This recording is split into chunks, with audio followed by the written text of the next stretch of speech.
The day my parents called a family meeting in our sprawling San Diego home, I felt a knot in my stomach that would not loosen.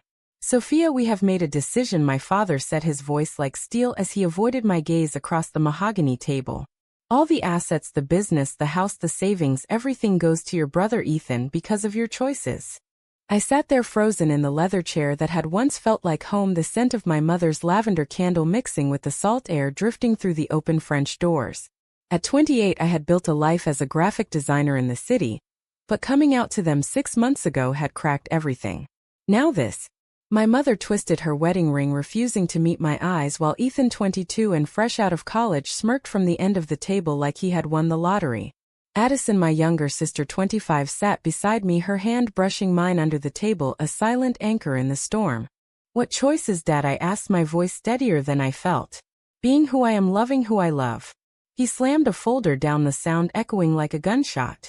"We cannot risk the family legacy on your lifestyle, Sophia. The Ramirez Construction Company has been in this family for 3 generations, and it stays with a son who will carry it properly." My heart hammered as the words sank in. Disinheritance, not just money but identity erased because I was a lesbian. I glanced at Addison, her face pale, but composed, the teacher in her already calculating the fallout.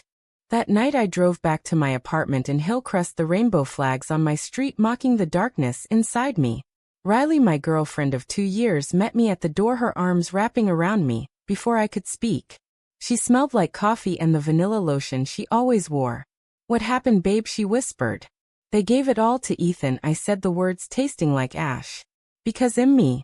Riley pulled me to the couch, her fingers tracing circles on my back, as I cried for the girl who once believed family was unconditional. The next morning I could not shake it. I called the family lawyer, Mr. Hargrove, demanding answers. His office in downtown San Diego smelled of old books and fresh coffee. "Sophia," he said, sliding a thick envelope across the desk, "you need to see this." I opened it, hands trembling. There it was, the legal deed dated 2 years ago, before I came out, naming Addison and me as joint heirs to the entire estate. My parents' signatures clear as day. "What the hell?" I whispered. They must have forgotten, or the lawyer drafted it wrong, but there it was, black and white. The very documents they used to transfer everything to Ethan were invalid because this earlier deed superseded it. Addison met me for lunch at a quiet cafe near her school, her dark hair pulled into a ponytail, eyes wide when I showed her the papers. "Sophia, this changes everything," she said, voice low. "But Mom and Dad, they will fight us." "I know," I replied, "but this is ours by law." The betrayal burned deeper now, not just rejection but deliberate erasure. We sat there, 2 sisters bound by blood, and now by this legal twist that could tear the family apart. I thought of Riley waiting for me at home, her steady love the one bright spot, and wondered how much more I could lose before I broke. By evening the weight pressed harder. I paced my apartment, replaying every holiday, every Sunday dinner, where I had hidden pieces of myself. Addison texted me, "We need to talk to them together." But I knew it would not be simple. The social circle in our suburban neighborhood, the church group, the business partners, all whispered already about the gay daughter who ruined everything. Prejudice wrapped in polite smiles.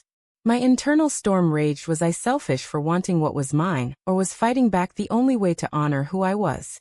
The night stretched long, sleep evading me as the first cracks of dawn lit the sky. The confrontation came faster than I expected. 2 days later, Addison and I stood on the front porch of the family home, the same porch where we had played as kids. Mom opened the door, her face tight with worry. "Girls, what is this about?" she asked, but her eyes darted to the envelope in my hand. "We know about the deed, Dad," I said, stepping inside the cool tile floor, familiar yet suddenly foreign. "The one that names Addison and me as co-heirs."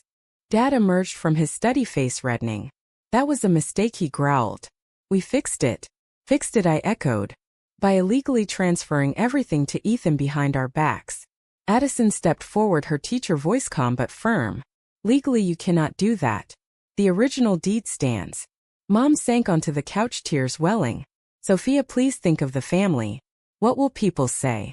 The neighbors, the church. You know how they look at us now." Her words cut deep, the societal weight pressing on my chest like a stone. I was the lesbian daughter, the stain on their perfect image.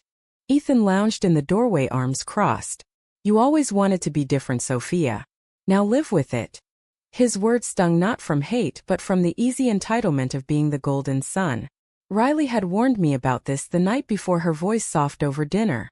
They will try to guilt you, babe, but remember your worth. I held on to that as the argument escalated, voices rising in the living room that once hosted birthday parties. Addison surprised me. She stood tall beside me. This is not about Sophia being lesbian, Dad. This is about fairness. But I saw the flicker in her eyes, the pressure cracking her resolve. Later that evening, alone in her apartment, she confessed. Mom called me crying, said if I side with you the family falls apart. I held her hand, the bond between us stronger than ever, yet fragile under the strain. Internal conflict tore at me, 2 late nights questioning if claiming my share made me the villain in their story. The community gossip spread like wildfire. At the grocery store, an old family friend avoided my eyes. At work, my boss, a kind woman, pulled me aside. I heard about your family, Sophia. Stay strong. But strength felt heavy. Riley and I walked the beach that weekend, waves crashing as I poured out my fears. What if I lose them all? I asked. She stopped, turning me to face her, her green eyes steady. Then you build new family with those who see you. Her kiss was soft, full of promise, but the cost loomed. By the end of the week, lawyers were involved. Mr. Hargrove advised mediation but warned of a long battle. Addison wavered, calling me at midnight. Maybe we let it go, Sophia. The family is fracturing. Her words haunted me, the moral dilemma clear, choose blood or justice. I lay awake staring at the ceiling, the city lights filtering through blinds, wondering how much of myself I had already sacrificed to fit their mold. The tension built like a storm on the horizon, ready to break. The mediation session in a neutral office downtown felt like walking into a battlefield. My parents sat on one side, Ethan beside them, smug. Addison and I on the other, Riley waiting outside for support. The mediator, a neutral woman in her 50s, laid out the facts. The deed is binding. Any transfer to Ethan is void without both sisters' consent. Dad exploded. This is blackmail. My daughter chooses sin and now wants to destroy us. Sin.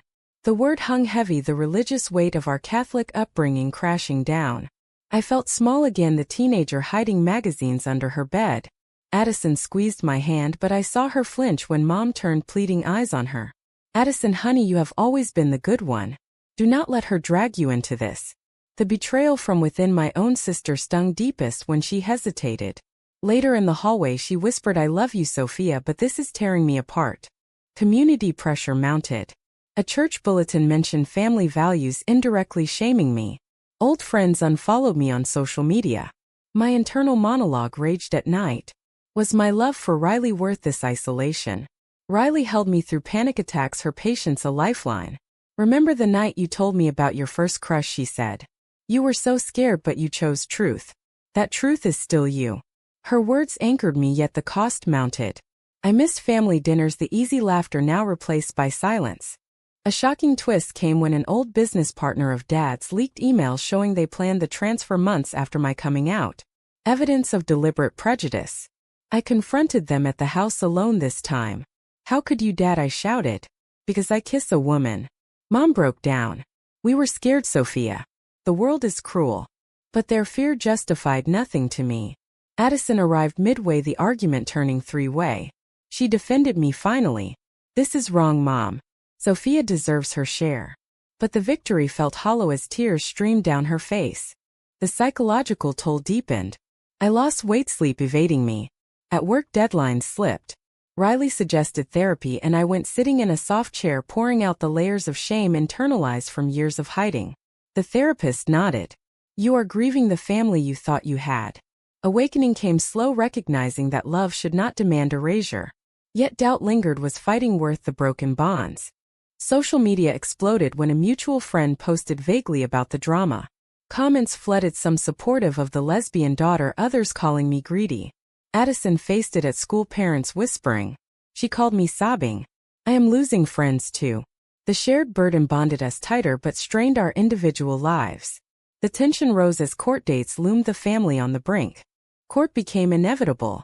The hearing in family court was packed with relatives and curious neighbors. I stood in a simple black dress, Riley in the back row, her presence giving me strength. The judge reviewed the deed and the illegal transfer. Prejudice cannot override law, he said sternly. My parents' faces fell. Ethan glared daggers. Addison testified beside me, her voice shaking but clear. I support my sister. This is her right. The cross-examination was brutal. Dad's lawyer painted me as the rebellious daughter chasing money. Is it true you live with a woman, he asked. Yes, I replied, chin high. And that changes nothing about my legal claim. The room murmured, the societal judgment palpable. Mom wept openly. After hours, the judge ruled in our favor, the estate to be divided equally between Addison and me, with Ethan receiving a smaller trust. Victory tasted bitter. Outside the courthouse, my family waited. Dad turned away, refusing to speak. Mom hugged Addison, whispering words I could not hear. Ethan spat. You ruined us, Sophia. Addison pulled me aside later, her eyes red. I am with you, but it hurts. The betrayal cut both ways. I realized I had won legally but lost the illusion of unconditional love. Internal conflict peaked that night. Alone, I questioned every decision. Was justice worth this pain? Riley celebrated quietly with takeout on the couch. You were brave, she said, kissing my forehead. But I felt the distance growing, the drama consuming us. She worked long hours as a nurse, the stress showing in her tired smiles. I pushed her away once in anger. Maybe they are right, maybe I am selfish. She left for the night, the apartment echoing empty. The sacrifice of love loomed real. Addison and I met to discuss the assets, the family business now ours to manage or sell. She wanted to sell and split, but I hesitated. It was Dad's legacy too. The moral dilemma deepened. Keeping it meant constant reminder of rejection. Selling felt like erasing history. We argued late into the night, voices rising then falling into tears. You always protected me, Sophia, she said. Now let me protect you. Her support solidified, but the family rift widened. Gossip reached new heights. A local paper hinted at the case, the headline veiled but clear. Friends from high school reached out, some condemning, others praising my courage. The awakening grew. I saw my identity not as flaw but strength. Yet the price was steep, relationships fractured, dreams of reconciliation fading. The high point of legal win crashed into emotional low. The weeks after the ruling blurred into negotiations. Addison and I sat with accountants dividing the empire. The house would be sold, the business shares split. Dad refused meetings, his silence a weapon. Mom sent texts begging us to reconsider for the sake of family unity. Each message reopened wounds. I read them at night, Riley asleep beside me, her breathing steady. The guilt ate at me. Was I destroying what remained? A major betrayal came from within. Ethan leaked private family photos to a tabloid site, twisting the story as the greedy lesbian sisters robbing their parents. The online backlash was vicious, comments calling me every slur. Addison bore it to her school principal, calling her in for a talk. I broke down in Riley's arms. I never wanted this, I sobbed. She held me tight. You did not start it, love. They did when they chose hate over you. Her words soothed, but the damage spread. Internal monologue consumed me during long walks along the coast. Flashes of childhood memories clashed with the present. The girl who dreamed of acceptance, now the woman fighting for scraps of justice. Riley noticed my withdrawal. Talk to me, she pleaded one evening over wine. I am scared of losing you too, I admitted. The drama is too much. She took my hands. I choose you every day. But I saw the toll in her eyes, the canceled dates, the quiet arguments. Love demanded its own sacrifices. Addison and I grew closer through it all, late night calls dissecting every emotion. She confessed her own struggles dating a man who pulled away after the news. Prejudice touches everyone, she said. We laughed bitterly at the irony, two sisters united by what divided us from the rest. Yet she wavered, once suggesting mediation again. I refused, standing firm. The moral choice crystallized. I would not beg for love that required hiding. The climax built at a final family dinner Mom insisted on. The table, tin silverware clinking awkwardly. Dad spoke first. We lost everything because of you, Sophia. I met his gaze. No, Dad, you lost me when you chose fear. Addison backed me. We are keeping our share, but we can help you start over. Ethan stormed out. Mom cried into her napkin. The confrontation left us all, raw truths laid bare. I drove home exhausted but clearer. Riley waited with flowers. Proud of you, she whispered. In her arms the romantic spark reignited, soft kisses and promises of a future beyond the chaos. The happiness felt earned, the awakening complete. I had paid the price but found my truth. The story neared its end, the decisions made, the costs tallied. Months later the dust settled. The house sold, the business shares transferred. Addison and I opened a small foundation with part of the funds supporting LGBTQ youth in conservative families. Felt like redemption. Dad still refused contact, but Mom visited once, hugging me tightly. "I am sorry," she whispered. Progress small but real. Ethan moved away, the rift permanent. Addison thrived in her teaching, finding peace in our new normal. We met for coffee weekly, the bond unbreakable. She teased me about Riley. "When is the wedding?" she asked, eyes sparkling. "Soon, I hoped." The social prejudice lingered, stares in stores, whispers at events, but I walked taller. My identity no longer a secret but armor. Riley and I took a trip to the mountains, cabin rented just for us. By the fireplace she proposed, not with a ring but with words. "I want forever with you, Sophia." Tears fell as I said yes, the romantic moment, pure joy after the storm. We danced in the living room, laughter echoing the happiness hard won. The awakening was full. I chose self-respect over approval, the right path for me. Looking back, the journey reshaped everything. The family that rejected me taught me the power of chosen family. The legal fight revealed truths about love and loyalty. Addison stood by me, proving sisterhood transcends blood. Riley showed me love without conditions. The costs were real, lost relationships, strained careers, but the gains, freedom, authenticity, outweighed them. As I sit on the balcony of our new home, overlooking the city lights, I wonder about the road not taken. If I had walked away from the inheritance, would the family have healed? Or was claiming what was mine the only way to force them to see me?